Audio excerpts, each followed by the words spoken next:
Amid a media frenzy, the 26-year-old pop star was brought by ambulance to a Los Angeles hospital from her Beverly Hills home.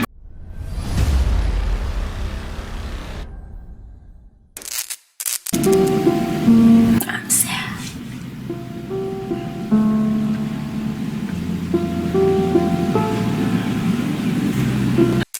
Hi everyone, how are you today? My name is Shanda and I hope you guys are all having an amazing day today.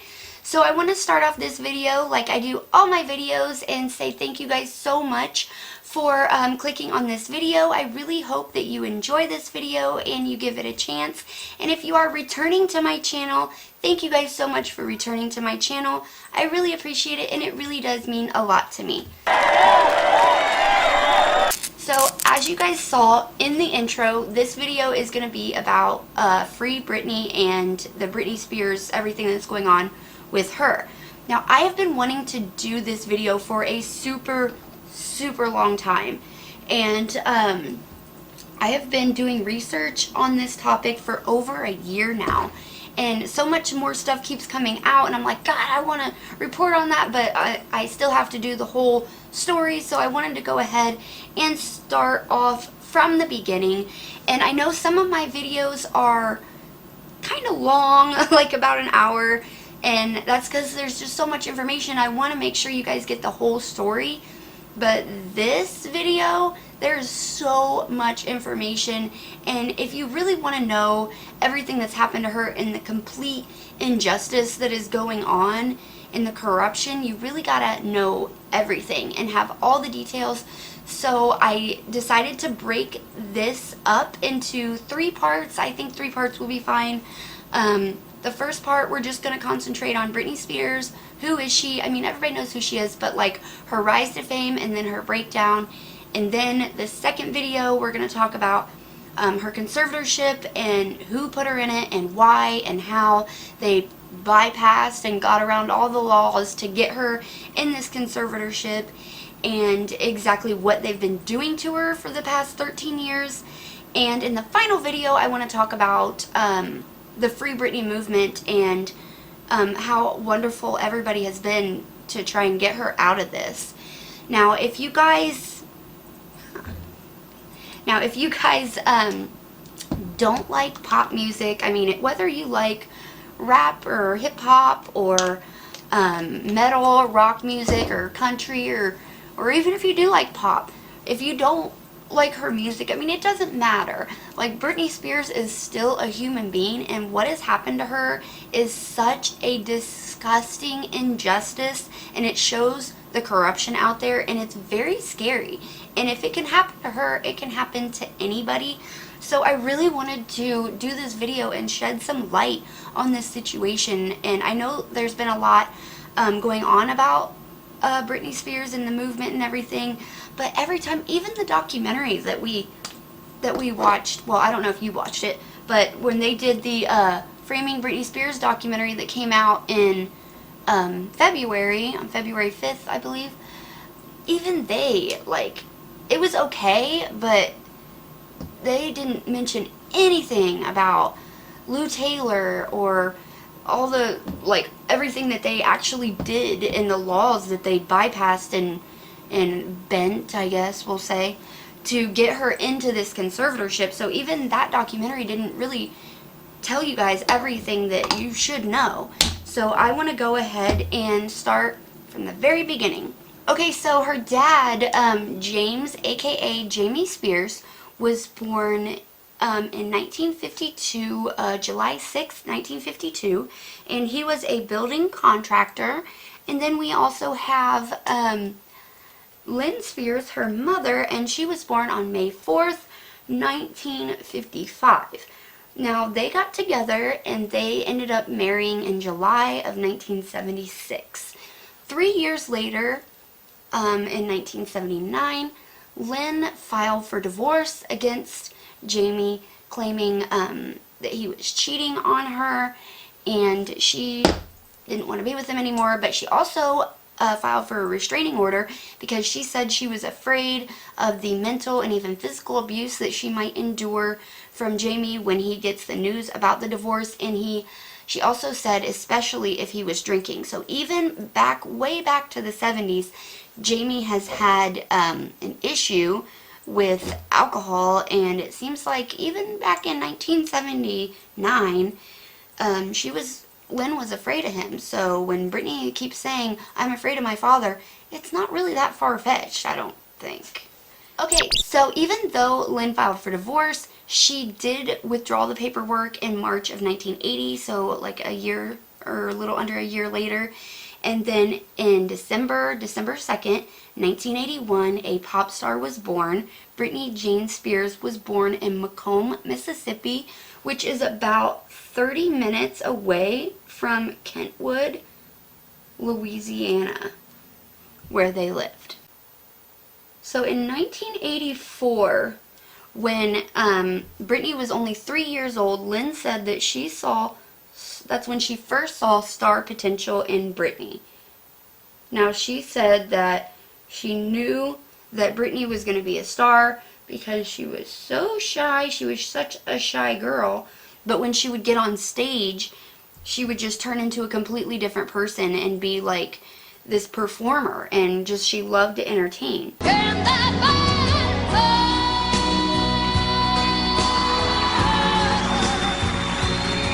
So Lynn said that that's when she first saw the star potential in Britney, and she immediately started putting her in dance lessons, voice lessons, gymnastics, and all kinds of stuff. So Britney was doing all kinds of stuff at 3 years old. So when she got older, like 4 or 5, Britney was actually in so many things. She was in, she was in ballet, jazz, gymnastics, voice lessons. She sang in her church's choir. She competed in talent shows. She did beauty pageants, which she always won the talent portion in the beauty pageants. She competed at the state level for gymnastics, and she also sang on local television. So Britney was doing a lot, and if you have a kid in that many activities, it costs a lot of money. Like, my daughter just takes gymnastics, and it is about $80 a month, and she really wants to do dance. So if she does gymnastics and dance, that'll be like $150 a month. So, and that would just be one dance class. So she was in like 3 different kinds of dance classes and voice lessons and all kinds of stuff. So, and Lynn was a housewife, and Jamie didn't really make that much money as a building contractor, so they were really struggling. When Britney was about 5 years old, her dad tried to drive away with her in his car while he was drunk, and his brother, William, actually stopped him, and then William and Jamie got into a physical altercation right in front of Britney, which scared the crap out of her and probably traumatized her a little bit, because she was terrified. She was screaming, and it was just not a good situation. So even, when she was a kid, like, I don't understand why nobody sees why she's afraid of him. But anyway, in 1990, Britney went to Atlanta, Georgia to audition for the Mickey Mouse Club, the show. And she made it all the way to the finals, but then they told her to come back when she was 10 years old. She was actually 8 at the time. So they told her to come back when she was 10 years old, but they knew that she was very special. It was the casting director, his name was Matt Castellan. Matt Castellan. He knew that Britney was special, so he introduced her to Nancy Carson, and she was actually a New York City talent agent, and so she advised Lynn and Jamie to put Britney in a special school, a professional school for the performing arts, and of course they did that, which that probably definitely wasn't cheap either, I'm sure. In 1992, Britney appeared on Star Search. Now, she made it all the way to the final 2, but she did not win. But she didn't let this discourage her. She still kept trying, kept working really hard, and she said she just loved to perform. She loved to be on stage.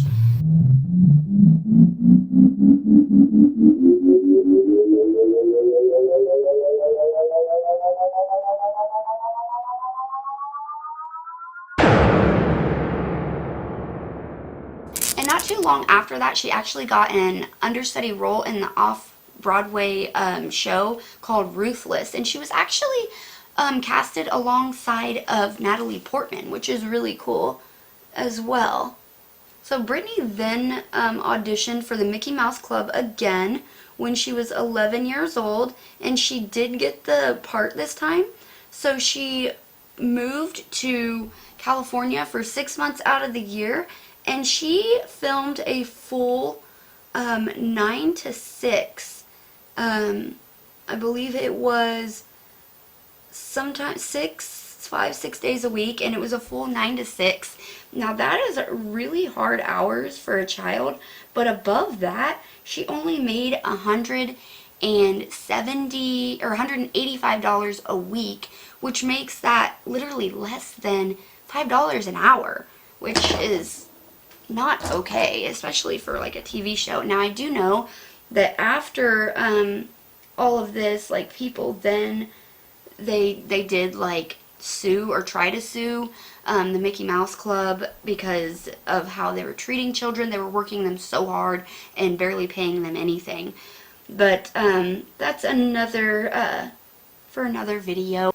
Anyway, they stopped filming for the Mickey Mouse Club in 1994, and then Britney went home. But at this point, by this point in time, especially since the Mickey Mouse Club wasn't paying her anything, her parents have went into major debt trying to make her a star. So like they were going bankrupt, they had foreclosures on their house, they were about to lose everything. So in the late 90s, there was major success in the UK with the Spice Girls, and the record labels over here in the United States wanted to capitalize off of their success and form girl groups of their own, which I guess is understandable.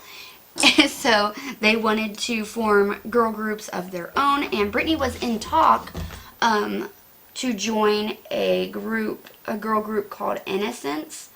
And this group, I guess, didn't get very far, but Larry Rudolph, he was an entertainment lawyer that Britney met when she was just 13 years old, and he's still her manager, and he is a slimeball in my opinion.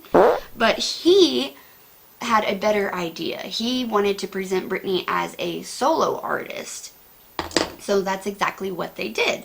Britney recorded a demo, and she flew to New York City for one day all by herself, and she performed for various labels. Now, almost every single label turned her down except Jive Records. Jive Records thought that Britney had just the right commercial appeal that they were looking for. So they decided that they would, whoops.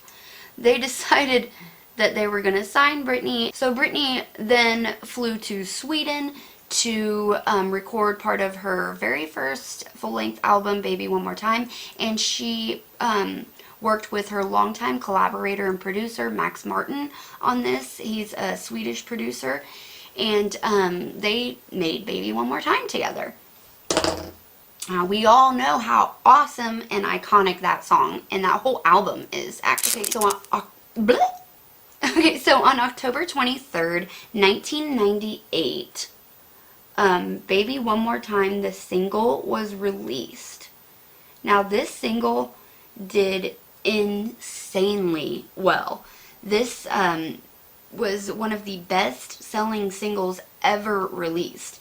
And then on January 12th, 1999, Baby One More Time, the album, was her debut album. It was released, and it hit #1 in 15 countries, which was making it the very best debut album of an artist to this day.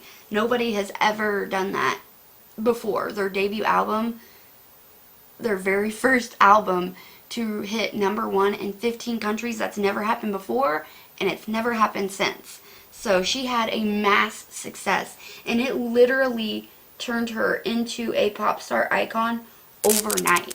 So within months, Britney Spears was one of the biggest pop stars ever.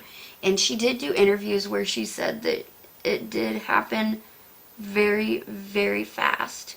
And I'm sure it did, you know what I mean? Like you just now recorded this album, and within months you're like the biggest star ever. That would be weird to anybody. So I'm sure it did take some getting used to, but she did a really good job like handling her own there for a long time. Okay guys, I'm really sorry my camera died, but let's go ahead and continue. So okay, so the media started asking Britney a lot of invasive questions, and they pretty much turned her into a teenage sex symbol, and they were constantly asking her questions that was not okay to ask a teenage girl. They were asking her about her sex life and stuff. And remember, she's 16, 17 years old.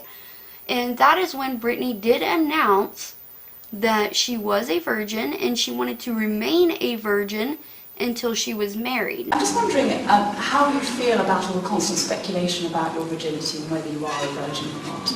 I'm talking to your little sister now, and the girl who said that she was going to stay a virgin till she got married. Do you still think there's something to be said for that? You hope that you'll remain a virgin until you get married. Yeah. So because she said that she was a virgin and wanted to remain a virgin, they like kind of took that and ran with it, and then they kept always saying that she was she's supposedly a virgin, but she dresses like a whore. So, and like the media was just always just on her case, treating her like crap first and foremost about her, what she was being made to wear, accusing her of being a horrible role model to young girls. And I look insane. Look at this. Sorry, I'm sorry. 37. How old are you? I'm 17. I'm old enough to be your mother. I don't want to see you in that shirt again. Britney Spears has upset a lot of mothers in this country, starting with the wife of the governor of Maryland, who appeared at an anti-violence rally, and well, listen to what she said. Really, if I had an opportunity to shoot Britney Spears, I think I would. Oh, that's horrible. Well, that's really bad. Because of the example for kids and how hard it is to be a parent and keep all of this away from your kids. Britney sure launched things with a bang, of the gang variety. Yep, take a gander at the face of modern virginity. And after this move, I guess she's still a virgin, at least technically. Listen, in fact, I would like you to talk to the young kids and tell them Britney Spears should be grounded for wearing that. Did you see what you're an adult woman.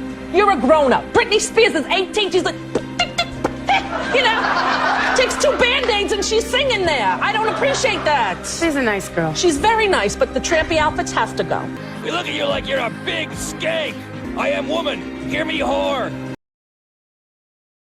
Okay, you guys, so Britney and Justin got together in 1999, and then May of 2000, Oops, I Did It Again came out, her second album, and it did just as good as the first. It did amazing. And then in October 2001, her third album, Britney, came out. It was just called Britney. And then in 2002, her Crossroads movie premiered, and that movie came out.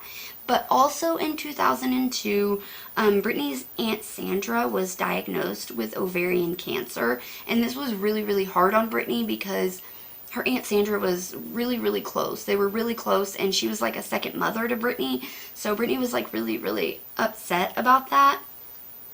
And her and Justin also broke up in 2002.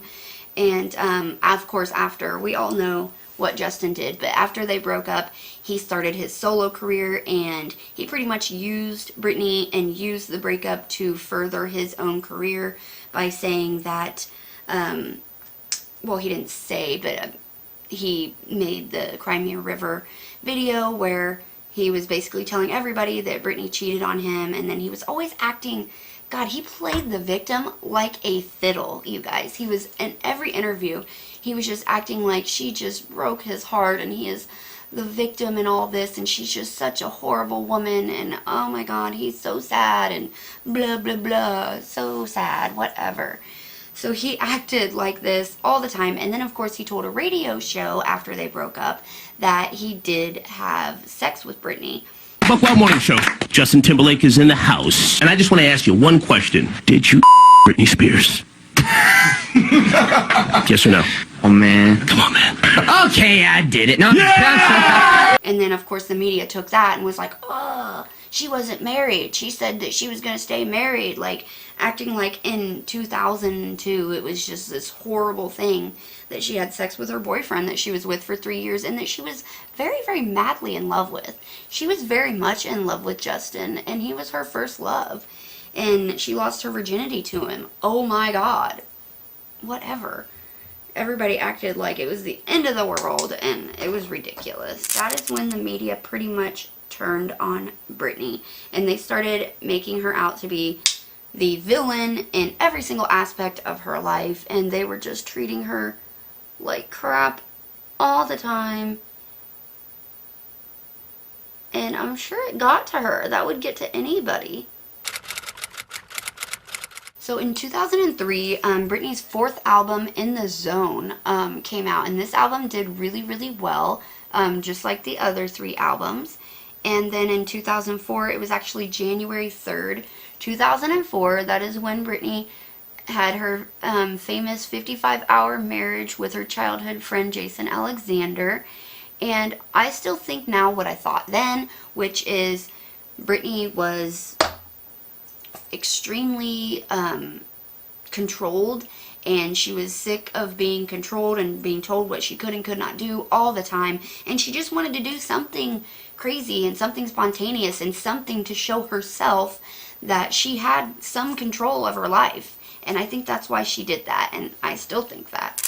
Later in 2004, that's when Britney met Kevin, and her and Kevin got together, and then in October of that year, she announced that she would be taking a break from her music career, and she would, quote, let the media overexpose other blondes for entertainment, which, high five, girl, because they're assholes. And then in 2005, Britney got pregnant with her first son, Sean Preston, and he was born December 14th.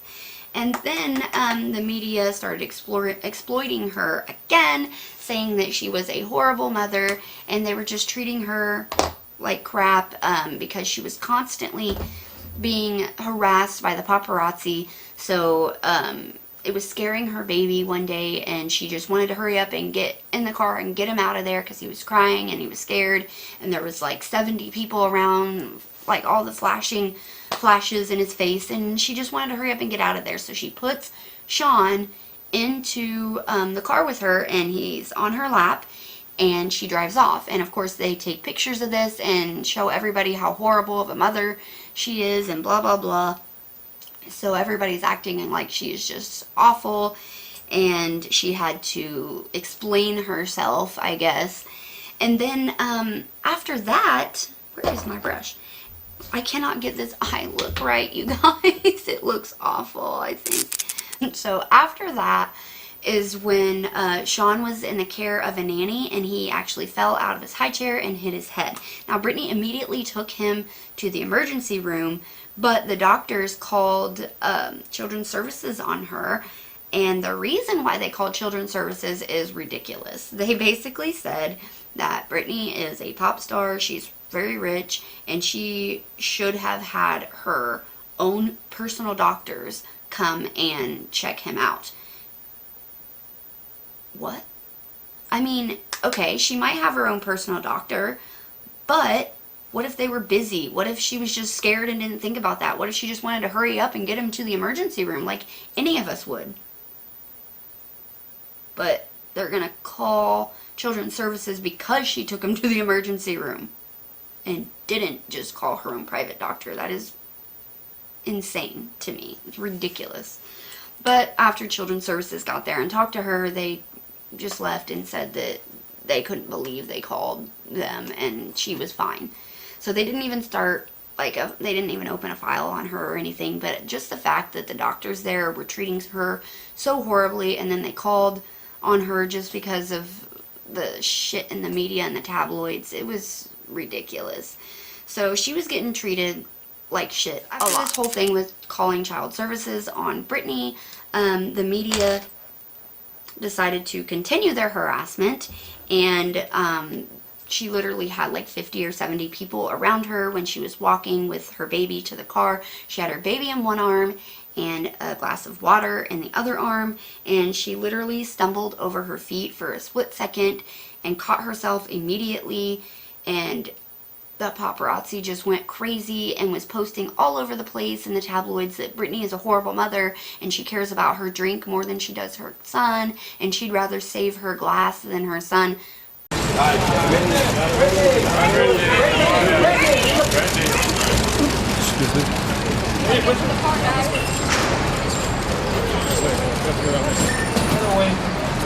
Around the other way. Come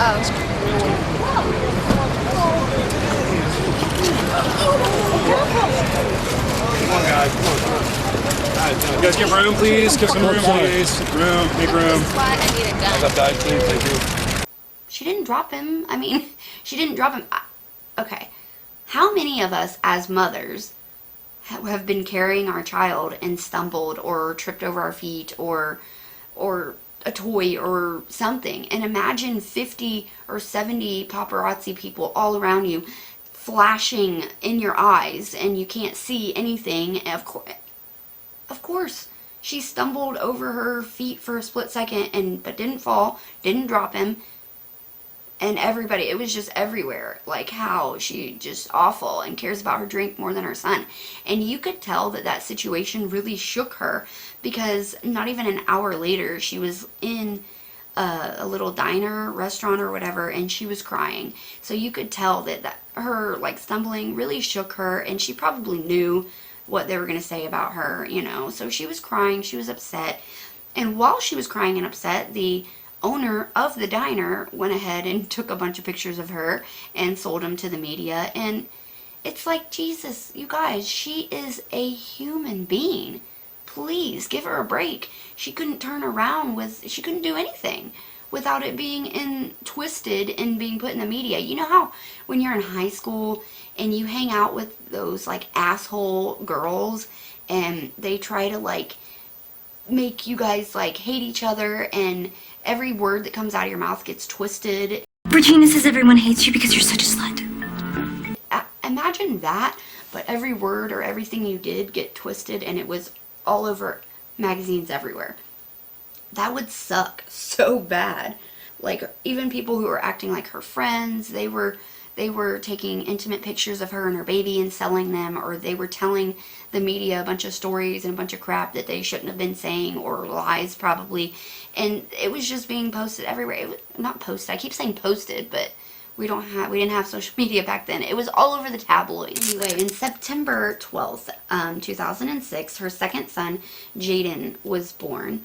Now, a few weeks later, Kevin went out partying all night in Vegas, I believe, and that's when Britney said that she had just had enough.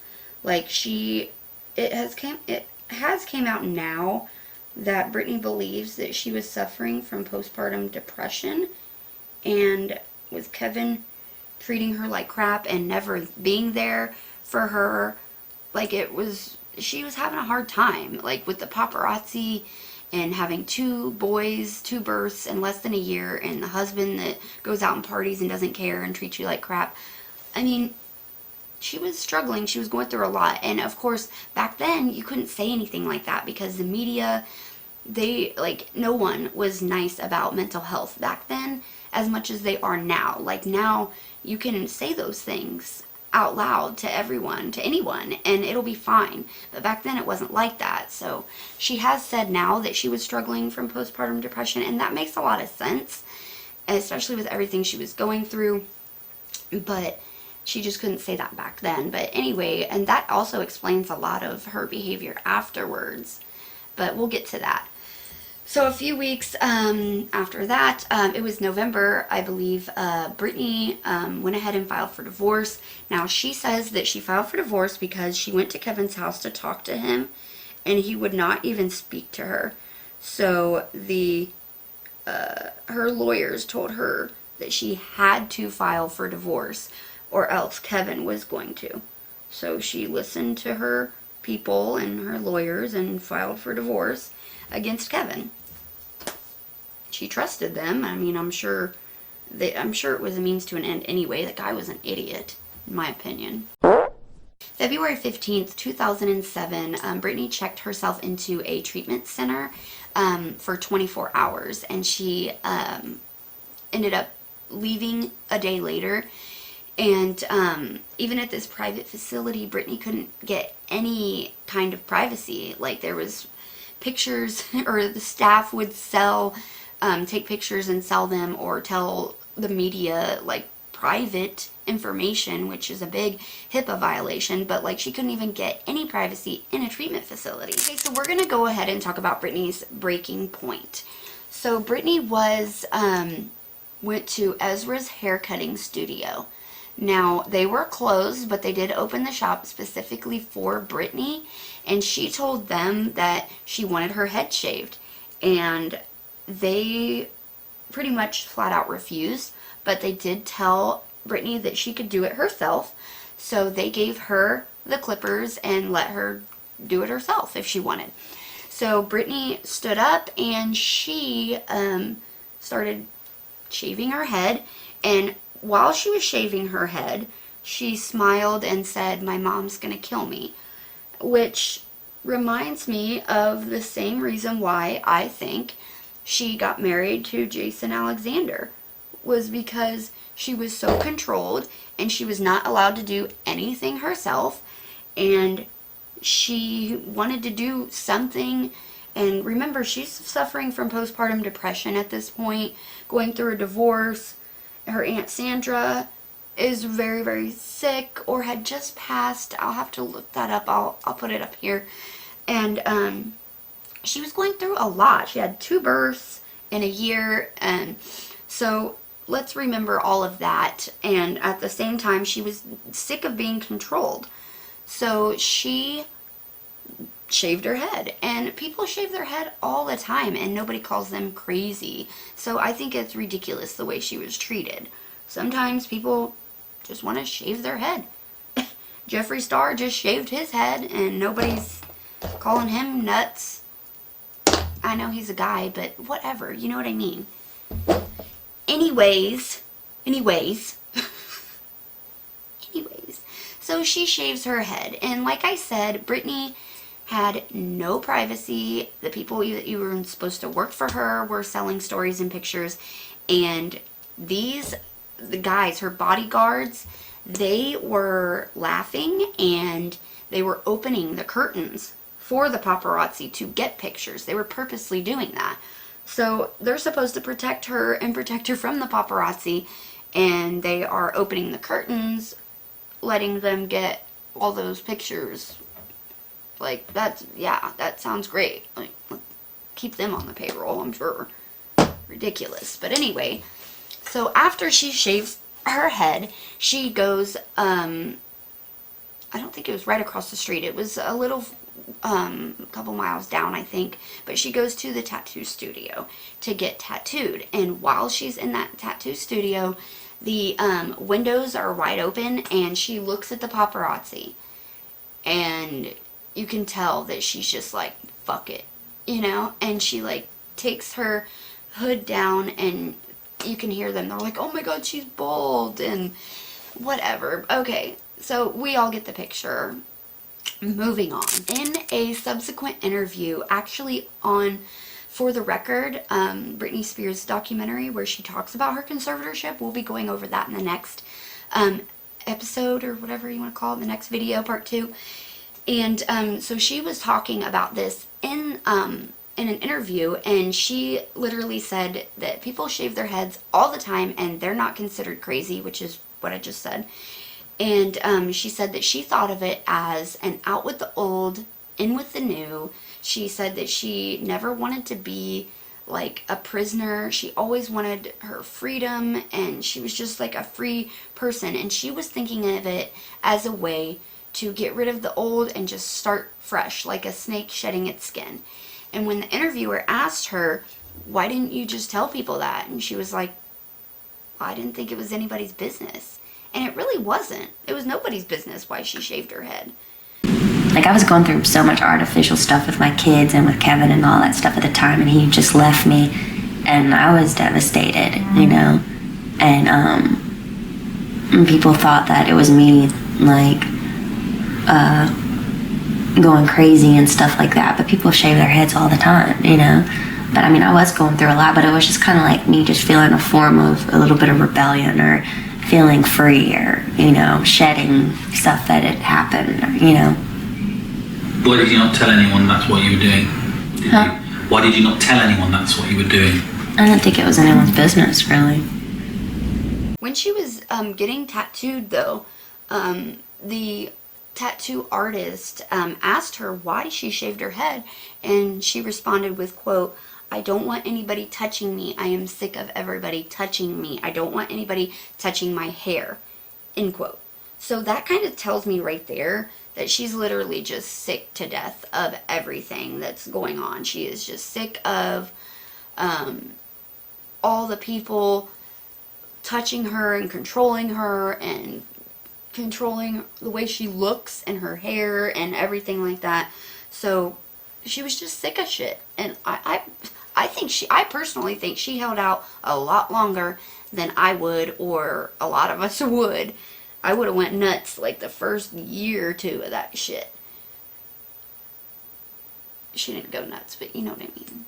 So she went ahead and checked herself into rehab again. And the paparazzi somehow, of course, got pictures of her on the private grounds and sold them for literally millions. Millions. And she couldn't even get privacy in a private rehab, which is what we talked about a few minutes ago. But again, she was getting pictures taken of her on a private facility, which made her go ahead and check out of the facility. Now, I want you guys to remember that, because it is actually important when we talk about the conservatorship.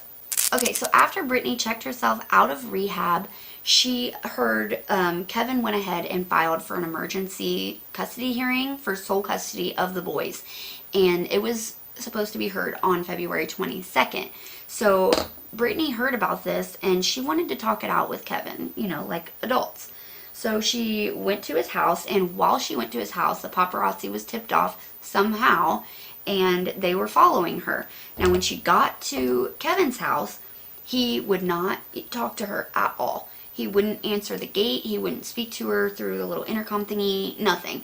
So she went back to the gas station, and she was crying. She was sad. She was freaked out. She was worried about what was going to happen with her boys.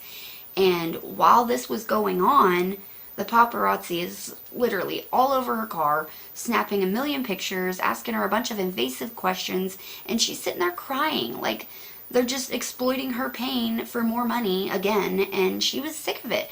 She snapped, and any of us would have, I think, by now at least. So she snapped, and she grabbed the umbrella and hit his car, and that's where, of course, all those crazy bald rage pictures came from, which I'm not going to put up because I think those are very disrespectful, and I don't want to disrespect Britney or anyone ever. So after this whole thing with the umbrella and all that stuff, Britney spoke with Kevin, her mother, and her manager, Larry Rudolph, and they told her that she had to go back to rehab and she had to complete the entire treatment, or Kevin would take full custody of the boys. So, of course, she did it. She went and she went and did the full rehab, and then, of course, somehow, in this private facility, it leaked out that Britney was struggling from postpartum depression and feeling like she had no control. So, of course, the media took that and started treating her horribly again, like an insane person or something. Like, it's, like I said, like back then people didn't, I say back then, like, that's crazy. Like, it was like, wow, it's like 16 years ago. That is insane. But anyway, so yeah, back then, I guess, back then, people did not really take mental illness lightly, and it was frowned upon pretty much. So the media started treating her horribly again because it just somehow leaked out that she was struggling from postpartum depression. On April 17th, 2007, Britney fired Larry Rudolph, claiming that he forced her into rehab and that he was just very untrustworthy. And her parents, especially her dad, took Larry's side, and her dad did like an interview calling Britney a, quote, sick little girl, and took Larry Rudolph's side. And this, of course, really upset Britney, and she did not speak to her dad after that.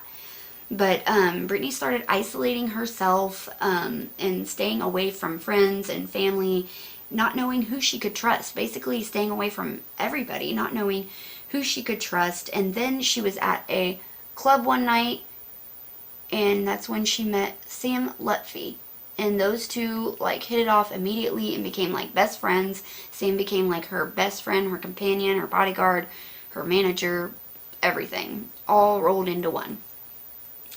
But when we talk about Britney going out and partying a lot, people talk about that a lot. She did say that it was a lot worse. The breakup was a lot worse with Kevin than it was with Justin, and she was just completely torn apart, and she didn't know what to do, and her home represented her babies, her boys. And when she was home, she just was so upset. She just could not be there. So that's when she started going, and going to the clubs and going out and trying to drink her pain away, because she couldn't stand being at her house, which that makes a lot of sense. You know, a lot of people say that same thing. But the media, of course, still attacked her for going out and partying, and said how horrible of a parent she was and everything because of doing that. Shortly after Britney met Sam Lutfi, she wanted to surprise her fans with a small show, mostly at like the House of Blues clubs, and like it was really torn apart by the media again, and saying how horrible the show was, and Britney was, quote, a washed up former pop star train wreck, end quote. And of course that is ridiculous. You know, Britney was just trying to do something nice for her fans. Why does it have to be attacked like that? So soon after all of this, Lynn was working on a tell-all book, and she called it like a Set It Straight book. And she actually was working with Larry Rudolph on this book, which really hurt Britney, and really she was very upset about that after she had expressed how untrustworthy Larry Rudolph was. So she was upset about that, but shortly after that is when the big infamous VMA performance of Give Me More happened. I really don't think that she even wanted to do that performance. Her team made her do it. And she wasn't in the right mindset. She had just gone through all that stuff, and she did that performance, and it was literally torn apart by critics. Take a look. It's not really fat at all, but compared to the other girls, she looks big. She looks like the fat Elvis, walking around the stage, doing things she used to do, but doing it really poorly. This performance was particularly painful for Britney Spears because she had really set herself up for it. She wanted to open the MTV Awards. She wanted to make a splash. She wanted to show everyone that she could do it. And this has just made things worse for Britney. We actually did a flash poll on usmagazine.com immediately afterward asking, is Britney back? And 81% said no. It was, you know, as everyone's talking about, it was stiff, it was flat. She needed about 100 hours more practice before this thing was ready for prime time, let alone to open the MTV Video Music Awards. Right, you know, and forget, you know, appearance, because people have made comments about her not being in peak shape. She looked downright out of it. I mean, this is somebody who perhaps you may have questioned whether or not she had the best voice in the world. She was known for being an entertainer and for being able to dance, and she's literally being directed and shuffled around the stage. He said she looked bleary and unprepared, which, you know, is me most nights. USA Today called it truly forgettable The always unkind New York Post jiggled like Jell-O, and good old TMZ.com headlined with R.I.P. Britney's career 1998-2007. Britney seemed nervous, the MTV Music Awards, and at times so out of it that you wondered if she knew where she was or if she knew the words to her own song. My take. How did the people around her allow this to happen last night? She has a manager, a record label, a lot to lose. Why didn't someone say, hey, you're not ready to perform? What does she pay these people to do? It's just awful, you guys. It's like it was a performance. It's Jesus. Get over it, my God. I didn't even think it was that bad, honestly. I mean, you could tell she just didn't really want to do it, but like it wasn't horrible. I mean, I don't know, whatever. I'm not a critic, but anyways, so after that, a few weeks later, Britney went back to custody court, and the judge ruled that she could only have monetized visits of her son, and she did appeal, and she was able to go ahead and get 1 night a week with her boys. So after that, she was able to get 1 night a week with her boys, but while she was leaving there was paparazzi everywhere swarming her car, and a sheriff was trying to hold them back, and Britney thought it was okay to go, and she went, and she accidentally ran over the sheriff's foot. So the courts then deemed that Britney was not allowed to drive with her kids in the car anymore. So at this point, you guys, it really looks like the media and the music industry has taken everything from her. Like, she can't trust anybody, she can't go anywhere, do anything, and now she can't even drive with her kids anymore. And they did say that because of the paparazzi was constantly putting Britney in dangerous situations, that it was too dangerous for her to drive with her kids in the car because they didn't want anything to happen to her kids.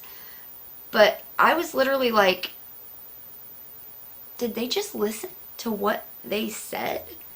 Because, okay, I understand, yes, of course, you don't want the kids to get hurt, but did they really listen to what they just said? Because they said the paparazzi is constantly putting Britney in dangerous situations, so she can't drive with her kids anymore because her kids could be put in danger.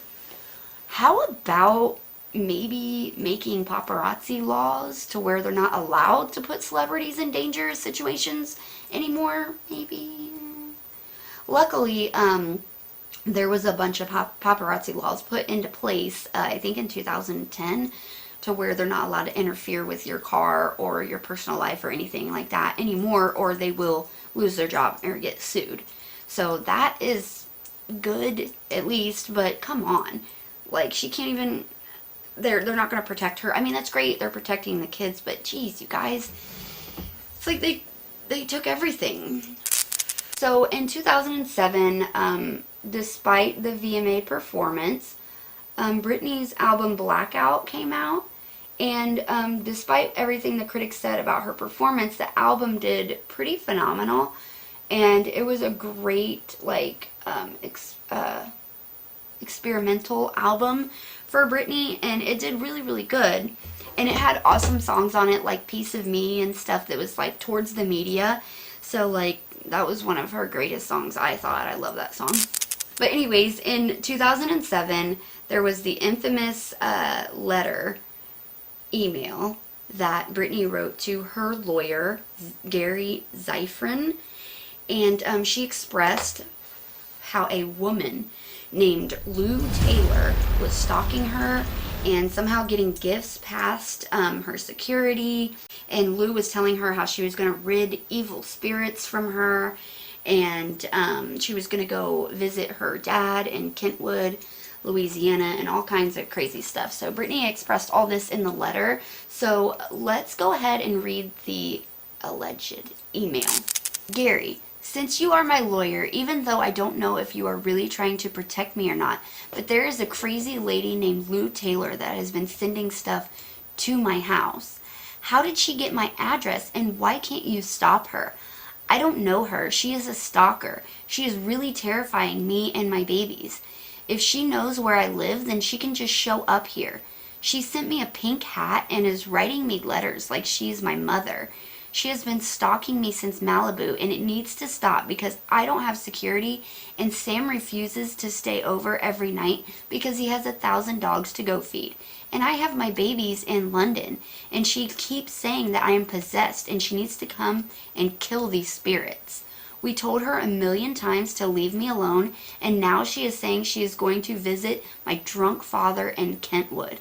I don't care about him, but she can easily find my mother and hurt her. What am I supposed to do when Sam isn't here? I am scared.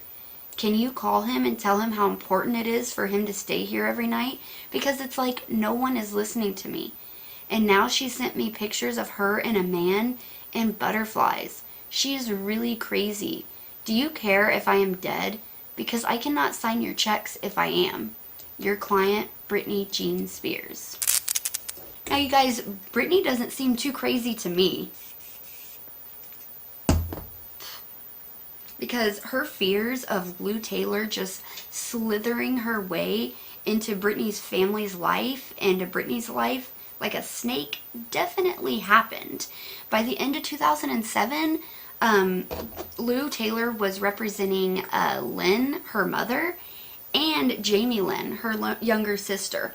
Now, there's nothing about this anywhere, of course, just speculation, but honestly, you guys, there's no way that Britney did not tell her mother about this woman. Because, honestly, she's this scared. She's writing emails to her, her lawyer, and she said, I don't care about my father, but I'm afraid that she'll hurt my mom, find my mom and hurt her. So she literally is afraid for her mom's safety. There's no way she did not tell her mom about this woman and about what she's been doing to her. So she definitely, like, I mean, of course it's alleged. I can't say because there's no information about it. But if it was you and somebody was stalking you and said they were going to go visit your parents and you were afraid and they were nuts, wouldn't you tell your parents, like, look, this lady's been stalking me. She said that she's coming to see you and she's dangerous, she's scary, stay away from her. I mean, I would. I'm pretty sure Britney told her family about this woman. So by the end of that year, this woman is representing her mother and her younger sister. And not to mention the fact that Britney fired Larry Rudolph and her mom then did a collab with him for her book. It just doesn't really seem like they care too much about Britney and what she thinks. So we're going to go ahead and stop right there because I think that is a good place to stop right now. We went through everything so far from when she was born, her rise to fame, and her breakdown, and then a little bit afterwards. And we're going to stop right here. I think it's a good place to stop because right after this is when shit goes crazy and everything hits the fan. I'm sorry, my dog is sneezing. But right after this is when shit really hits the fan and things go nuts and the corruption starts. That's when the conservative starts. And I'm going to walk you guys through the entire process of how they got the conservatorship on her, everything they did to get around and bend the laws to get her in this situation. And I'm going to tell you everything that she's been going through for the past 13 years in the next video. So definitely keep your eyes open for that. And if you guys aren't subscribed to my channel, please do so you can hit that bell and you won't miss the next videos. And if you guys like this video, please give it a thumbs up. I really appreciate it, and it really does help a lot, and it means a lot to me. And also, you guys, definitely leave your opinions down below. I love hearing all of your guys' opinions about everything that we talk about on this channel, and I would love to hear what you guys think on this topic. What did you guys think about the Framing Britney documentary? Like, do you think it was good? Do you think they could have been better? What do you guys think? Definitely let me know down below. I personally think that it was good because it sparked an interest because it was a big documentary, so it really sparked an interest. But it wasn't that great because they didn't mention barely anything that they did to her and all the illegal and almost illegal stuff that they did to get her into this situation and how corrupt it is. They didn't They didn't touch on any of that. They didn't even mention Lou Taylor, and she's like the big mastermind behind all of this. But anyway, we'll get to all that in the next video. But let me know what you guys think down below. And yeah, you guys, subscribe to my channel if you haven't. Please leave a like on this video if you liked it, of course. And hit that bell so you guys will not miss the next videos on this subject or any subject that we talk about. I also do metal vocal covers. If you guys like metal music, check those out as well. And yeah, until next time, you guys, in a world where you can be anything, please be kind. Oh, yes, of course, look, here's the look. I don't think it is that great, but I did my best. I don't know. What do you guys think? Alright, be kind to everybody. Bye, guys.